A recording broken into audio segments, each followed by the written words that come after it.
ಸಾಹಸ ಸಿಂಹ, ಅಭಿನಯ ಭಾರ್ಗವ, ಕರ್ನಾಟಕ ರತ್ನ ಡಾಕ್ಟರ್ ವಿಷ್ಣುವರ್ಧನ್ ಅವರು ಕನ್ನಡ ಚಿತ್ರರಂಗದ ಸೂಪರ್ ಸ್ಟಾರ್. ಹೆಚ್ಚಿನ ಡೈರೆಕ್ಟರ್ಸ್ ಮತ್ತು ಪ್ರೊಡ್ಯೂಸರ್ಸ್ ಗಳನ್ನ ಹುಟ್ಟಾಕಿರುವಂತ ನಟ.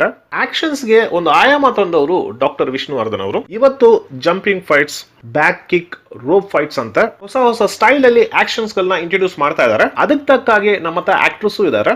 ಆದ್ರೆ 70s ಅಲ್ಲಿ ವಿಷ್ಣುದಾದ ಬರಕ್ ಮುಂಚೆ ಆಕ್ಷನ್ಸ್ ಯಾವ ತರ ಇತ್ತು ಅಂತ ನಮಗೆ ಗೊತ್ತು. ಬ್ಲಾಕ್ ಅಂಡ್ ವೈಟ್ ಸಿನಿಮಾಗಳಲ್ಲಿ ನೋಡಿದೀವಿ. ವಿಷ್ಣುದಾದ ಬಂದ ಮೇಲೆ ಆಕ್ಷನ್ ಸಿವಿಕನ್ಸ್ ಯಾವ ತರ ಅಪ್ಡೇಟ್ ಆಗಿ ಆಕ್ಷನ್ ಗೋಸ್ಕರನೇ ಸಿನಿಮಾಗಳನ್ನ ನೋಡುವಂತ ಆಡಿಯನ್ಸ್ ಉಟ್ಕೊಂಡಿದ್ದು ಸಾಹಸ ಸಿಂಹ ಡಾಕ್ಟರ್ ವಿಷ್ಣುವರ್ಧನ್ ಅವ್ರು ಬಂದ ಮೇಲೆ. ವಿಷ್ಣು ಸರ್ ಶ್ರೀಪ್ರಿಯಾ ಅವರು ಆಕ್ಟ್ ಮಾಡಿ, KSL ಸ್ವಾಮಿ ಅವರು ಡೈರೆಕ್ಟ್ ಮಾಡಿ, ಶಶಿರೇಖಾ ಅವರು ಪ್ರೊಡ್ಯೂಸ್ ಮಾಡಿರೋ ಜಿಮ್ಮಿ ಗಲ್ಲು ಅನ್ನೋ ಒಂದು ಸಿನಿಮಾ. ಈ ಸಿನಿಮಾ ರಿಲೀಸ್ ಆಗಿರೋ ಸುಮಾರು ಥಿಯೇಟರ್ಗಳಲ್ಲಿ 50 ಡೇಸ್ ಕಂಪ್ಲೀಟ್ ಮಾಡುತ್ತೆ. ಇನ್ನು ಕೆಲವು ಥಿಯೇಟರ್ಗಳಲ್ಲಿ 100 ಡೇಸ್ ಕಂಪ್ಲೀಟ್ ಮಾಡುತ್ತೆ. ಇನ್ನು ಕೆಲವು ಥಿಯೇಟರ್ಗಳಲ್ಲಿ 150 ಡೇಸ್ ಕಂಪ್ಲೀಟ್ ಮಾಡುತ್ತೆ.